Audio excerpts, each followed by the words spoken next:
Assalamualaikum warahmatullahi wabarakatuh. Alhamdulillahirabbil alamin.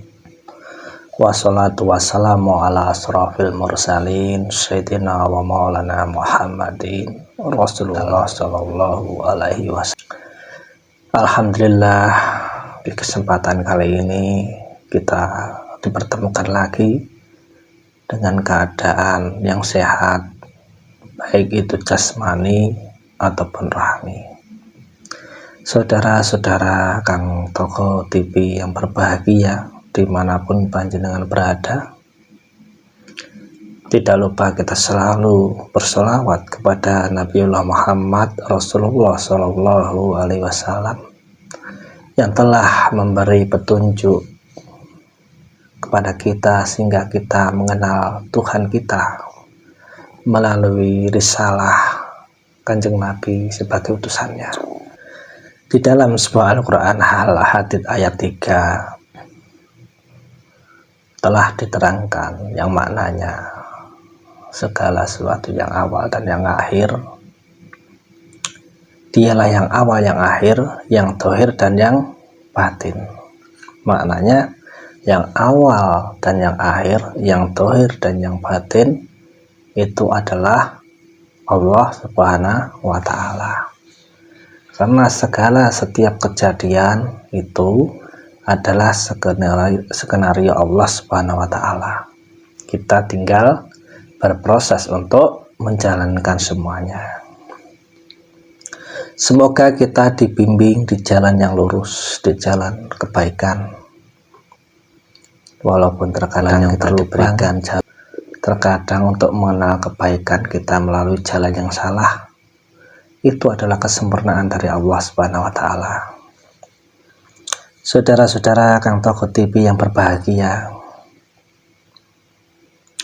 sesudah kita belajar kepada guru mursyid kita tentang kemarifatan atau tentang pengetahuan kepada Tuhan Allah yang kita sembah, maka kita juga harus mengerti tentang apa yang diajarkan beliau untuk selalu mengarahkan kepada kita dengan keimanan. Tentunya dengan apa? Dengan melihat kebesaran Allah. Karena sebuah keimanan itu kita harus mampu melihat kebesaran Allah, keagungan Allah Subhanahu wa Ta'ala yang diciptakan di segala sesuatu penciptaannya, baik langit ataupun bumi ataupun seluruh yang diciptakan, baik itu planet, baik itu makhluknya, tumbuh-tumbuhan, manusia, hewan, bebatuan, gunung, laut dan sebagainya. Jadi adanya penciptaan itu semuanya adalah kebesaran Allah. Ada matahari, bulan, bintang, planet, semuanya dan Allah Subhanahu wa Ta'ala. Kalau kita sudah melihat segala sesuatu penciptaan Allah Subhanahu wa Ta'ala, kita bisa memandangnya, bisa menangkapnya bahwa itu adalah keagungan Tuhan, maka disitulah kita dituntut untuk dipersaksikan bahwa itulah kekuasaan yang Maha Agung. Tentunya kita selalu menyadari, menyelawati supaya kita mengerti, supaya betapa agungnya Allah Subhanahu wa Ta'ala ini, maha besarnya, sehingga bisa menciptakan segala sesuatu dengan kalamnya, dengan sabdanya, kun fayakun. Seperti itu. Yang kedua, tentunya kita bisa melihat para malaikat-malaikat Allah.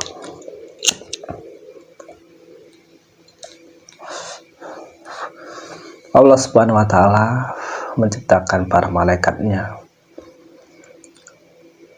itu banyak, tidak hanya satu dan dua, tapi yang jelas kita harus meyakini, karena dengan keimanan itu bahwa malaikat ini benar-benar ada, diciptakan sesuai dengan risalah tugasnya masing-masing. Seperti itu. Ada malaikat yang sebagai pencapai wahyu atau keilhaman, ada yang diberi tugas untuk membagikan rezeki, ada yang tugasnya untuk meniup trompet sang sakakala, ada juga malaikat penjabut nyawa, ada juga yang mencatat amalan dan baik. Sangat sempurna penciptaan Allah Subhanahu wa Ta'ala ini. Hanya dengan keimanan kita bisa memandangnya. Dan kita juga tentunya melihat kitab-kitab Allah Subhanahu wa Ta'ala, baik itu kitab yang terang ataupun kitab yang tersembunyi, karena Allah Subhanahu wa Ta'ala menciptakan kitab-kitab rahasia yang belum kita ketahui. Kalau kitab yang terang sudah tentunya bisa dibaca secara langsung, bisa dipahami melalui pemikiran, bisa ditangkap melalui keilmuan itu tadi, untuk menjadi sebuah referensi di dalam kehidupan. Tapi ada kitab yang tersembunyi yang hanya bisa dipahami melalui jalur-jalur keilmuan yang diturunkan melalui sanadnya, karena Nabiullah Muhammad Rasulullah Shallallahu Alaihi Wasallam ini mempunyai sanad keilmuan yang diturunkan kepada Sayyidina Ali, dua kantong ilmu, baik itu ilmu secara umum, baik itu ilmu secara khusus. Dan pemegangnya ada masing-masing pemegang yang diberi tanggung jawab. Adapun yang diberi amanah untuk memegang keilmuan secara umum, dan tentunya untuk pemegang keilmuan secara umum itu sangat mudah dicari, beda dengan pemegang keilmuan khusus seperti itu. Ya, maka dari itu marilah kita selalu belajar dan belajar kepada guru mursyid kita, supaya kita benar-benar menjadikan sebuah pencerahan di dalam diri kita, di dalam keimanan kita, di dalam melihat keagungan Allah Subhanahu wa Ta'ala, di dalam kita melihat penciptaannya, termasuk kita melihat para utusannya, dan juga kita melihat para malaikat yang ditugaskan di muka bumi ini sebagai pengiring perjalanan manusia. Dan hendaknya kita giat selalu belajar, baik itu secara kitab-kitab yang terang ataupun kitab-kitab yang tersembunyi, tentunya dengan memperbanyak belajar, mencari guru yang menerangkan tentang kitab terang itu tadi, dan juga guru yang menerangkan kitab tersembunyi, seperti itu. Saudara Kang Toko TV yang berbahagia, maka dari itu di dalam proses keimanan kita memang harus betul-betul memupuk sebuah keyakinan, kepercayaan kita, supaya apa? Supaya di dalam belajar tarakat ini kita menemukan pencerahan, kita mendapat pencerahan demi pencerahan yang diajarkan oleh guru mursyid kita. Mohon maaf, saya sambil merokok. Adapun nanti yang saya sampaikan ini, kalau itu menjadi sebuah kemanfaatan, menjadi sebuah pencerahan, alhamdulillah bisa panjenengan semua mengamalkannya atau menangkap bahasa lesan yang saya wedar kali ini, karena saya tidak memaksa untuk panjenengan percaya pada saya, karena saya juga masih proses belajar. Berikutnya kita harus bisa melihat Rasul Allah dalam alam rahasia, karena Allah Subhanahu wa Ta'ala itu menciptakan rasul-rasulnya itu penuh dengan kerahasiaan. Tidak semua orang tahu makna daripada sebuah risalah kerasulan seperti yang diberikan kepada Kanjeng Nabiullah Muhammad Rasulullah SAW. Beliau sudah menerangkan seluruh ilmu yang ada di bumi ini, di alam semesta ini, sudah kuberikan, sudah kuajarkan melalui wahyu-wahyu Allah Subhanahu wa Ta'ala yang dimuat di dalam Quran Mushaf, ya. Melalui Al-Quran, kitab suci yang terang itu, semuanya sudah dibedarkan, perjalanan, sejarah, kenabian, dan para sahabat, dan juga para wali-wali Allah, dan juga tentang hukum, tentang larangan, semuanya semuanya sudah diajarkan, tapi ada satu ilmu rahasia yang dititipkan kepada ahli. Nah, disinilah kita dituntut untuk belajar mengetahui siapa pemegang penerus ilmu yang tentunya rahasia, yang dipelajari hanya melalui jalur rahasia. Ini ada ahli yang membedarnya, tapi saya tidak akan merajuk ke sana. Yang jelas, kalau panjenengan nanti sudah menemukan guru mursyid yang Anda yakini, Anda percaya untuk bisa membimbing panjenengan, disitulah beliau nanti akan mengajarkan sesuatu yang sifatnya rahasia. Yang jelas, guru-guru tersebut tentunya yang bersanad, yang sampai kepada mutabaroh, seperti itu. Dan tentunya kita harus melihat proses kebangkitan seluruh makhluk dalam individu. Adapun kiamat itu menjadi urusan Allah. Yang keenam adalah melihat kebaikan dan keburukan seluruh makhluk, seperti itu. Ma'rifat itu ialah melihat atau mengetahui akan rahasia-rahasia Allah dan mengetahui peraturan-peraturan Tuhan segala sesuatu. Jadi ma'rifat itu adalah sebuah ilmu rahasia yang tidak mudah disampaikan, diwedarkan kepada masyarakat halayak umum, karena ini ilmu bersanad, harus bertemu langsung dengan para mursyid yang diberi amanah tugas untuk mengajarkan itu.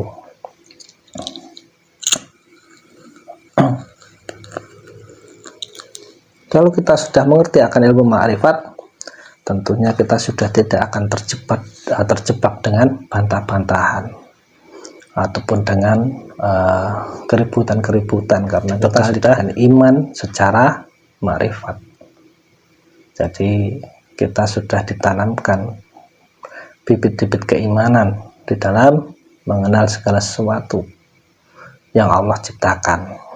Maka dari itu, sedulurku semuanya, apabila kita telah diperjalankan di dalam penyaksian, maka kita jangan sampai kita memberitakan pada siapapun sebelum kita sudah bermakrifat. Maka dari itu, seorang guru mursyid itu selalu menjaga kerahasiaannya. Beliau akan memedarkan segala sesuatu manakala beliau sudah diperintah untuk memedarkan segala sesuatu di dalam batinnya. Beliau tidak akan mengucapkan sesuatu manakala belum ada petunjuk atau perintah dari Allah Subhanahu wa Ta'ala. Seorang mursyid itu tidak gampang, karena beliau mempertanggungjawabkan dengan apa yang disampaikan. Beliau mengajarkan sesuatu dengan apa? Dengan apa yang sudah dilakukan, bukan sekedar konteksnya materi dengan teori saja. Jadi bukan hanya dengan teori, tapi betul-betul sudah mempraktekannya. Jadi sudah ada teorinya, praktek lakunya, baru diajarkan. Makanya hati-hati tatkala kita belajar menjadi seorang salik, terkadang kita terjebak dengan keilmuan, merasa kita sudah pandai, sudah cerdas, sudah mendapat ilmu dari mursyid. Akhirnya kita membeber, mengajarkan di halayak umum tanpa kita mengerti bahwa segala sesuatu itu harus dilakukan, harus dijalani dulu. Jangan sampai kita memberi sesuatu teori tapi tidak dengan prakteknya. Seperti itu, saudara-saudaraku. Menjadi seorang salik itu kita dituntut, kita harus beradab, menjaga adab. Contoh, ketika kita berguru, jangan sampai kita menilai guru kita, jangan kita melihat guru kita dengan pandangan kita secara dhahiriyah. Kalau secara dhahiriyah kita akan memandang kekurangan dan kelebihan guru tersebut tanpa kita mengerti di balik makna kebaikan dan keburukan tersebut. Semuanya ada hikmahnya, ada ilmunya di dalam guru mengajarkan kepadanya atau muridnya. Contoh, saya beri contoh.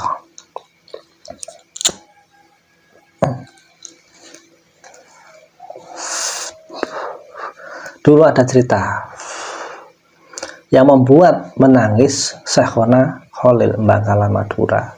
Santri ini membuat beliau sampai menangis. Kenapa? karena santri ini tidur dengan istri Syekhona Khalil. Ketika pagi hari, Mbah Syekhona Khalil ini memanggil seluruh santrinya yang berjumlah 20 orang tatkala itu. Dari sekian santri, 20 orang itu dipanggil dan kumpullah semua. Dan Mbah Syekhona Khalil ini berdiri sambil membawa sebuah parang yang tumpul. Sehingga para santri pun takut gemetaran. Ada apa ini dengan Abah Yai? Abah Syekh? Dan ketika itu yang disuruh kumpul itu ternyata ada salah satu santri yang tidak hadir. Itu santri-santri Mbah Syekhona Khalil. Tatkala itu bingung, ada apa ini? Setelah itu Mbah Syekhona Khalil marah besar sampai bertanya, siapa yang semalam tidur dengan istriku? Lalu semua santri terkejut. Ya namanya santri ini masih kecil, menjak remaja kan bingung, belum mengerti, belum tahu akan hal demikian. Lalu ada salah satu santri yang tidak kumpul kesempatan pagi itu. Mbah Syekhona Khalil menyuruhnya untuk mencarinya sampai ketemu.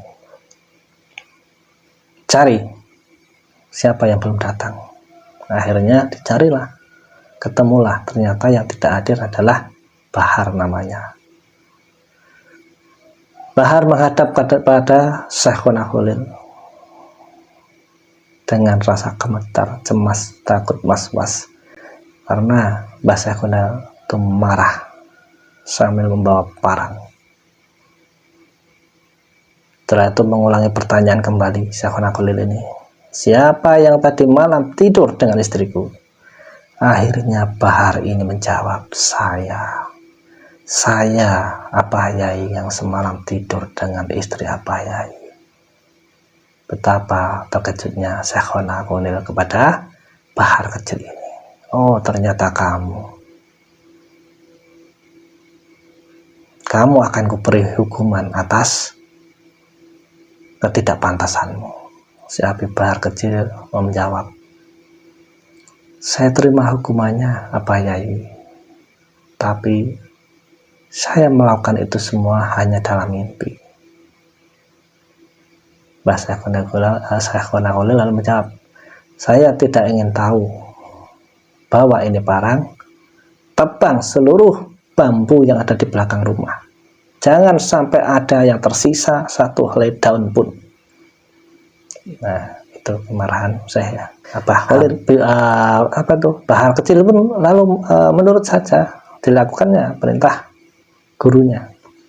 Seluruh bambu yang di belakang rumah ditebang sampai habis, sampai bersih. Setelah selesai, lalu Mbah Syekhona Khalil ini memanggil Bahar. Betapa terkejutnya si Bahar kecil ini ketika melihat dipanggil gurunya, dihidangkan banyak makanan. Di sana ada buah-buahan, ada sayuran, ada ikan, ada nasi. Lalu Mbah Syekhona Khalil ini menyuruh Bahar kecil ini untuk menghabiskannya. Secara nalar kan tidak mungkin banyak makanan itu bisa dihabiskan. Namun karena rasa ketakutannya si Bahar ini, karena merasa bersalah walaupun hanya dalam mimpi, lalu tugas itu dikerjakan. Dimakanlah sayur-sayuran, ikan, buah, nasi, semuanya dengan habis. Setelah itu Mbah Syekhona Khalil menangis. Kenapa beliau menangis? Ilmuku sudah kau serap semuanya. Aku belajar ke sana kemari, ilmuku kau serap dengan singkat. Setelah makan, kamu pergi dari pondokku, ujar Mbah Syekhona Khalil. Nah, ini cerita dari sejarah. Ini banyak diceritakan oleh kalangan masyarakat dari mulut ke mulut, tutur tinular. Masalah kebenaran atau tidak, wallahu bishawab. Jadi saya hanya sekedar menyampaikan, tapi kita ambil hikmahnya. Ternyata adab sebagai seorang murid itu memang harus benar-benar dijaga, dan itu adalah sebagai simbol makna mimpi itu. Ketika itu dibedar secara rahasia, itu ada rahasianya, tapi saya tidak akan membedar di sini. Kalau panjenengan mungkin ketemu saya dengan Gus Baik, akan dibedar rahasia itu, seperti itu. Nah, disitulah kita harus benar-benar mawas diri, hati-hati, jangan sampai kita menilai guru kita. Jangan kita melihat guru kita hanya sebatas pandangan dohiriyah saja. Semoga menjadi sebuah kepahaman, menjadi sebuah keilmuan, seperti yang dilakukan oleh Bahar ini tadi, melakukan kesalahan walaupun hanya lewat mimpi, dan ternyata beliau mampu menyerap ilmu Mbah Syekhul Khalil, sehingga Mbah Syekhul Khalil ini memberi julukan Gus Ali namanya, karena Ali itu adalah gerbangnya pintu ilmu, seperti itu. Terima kasih, semoga bermanfaat sedulurku dimanapun berada. Setelah kita memahami makrifat ini, kita mengerti keimanan, maka dengan alaminya hidup kita akan menjadi selamat. Lama-lama kita akan mengetahui di dalam makrifat itu, atau kehidupan yang selamat, atau nanti yang disebut dengan Islam. Nah, nanti kapan-kapan akan saya bedar babakan Islam. Terima kasih, sekian dulu. Kalau ada kesalahan itu murni dari saya pribadi, kalau ada manfaatnya itu datangnya dari Allah Subhanahu wa Ta'ala. Alhamdulillah, wasyukurillah. Terima kasih. Assalamualaikum warahmatullahi wabarakatuh. Tampi, kalau tampi Pak De. Awak dhewe isih dipikir para leluhur.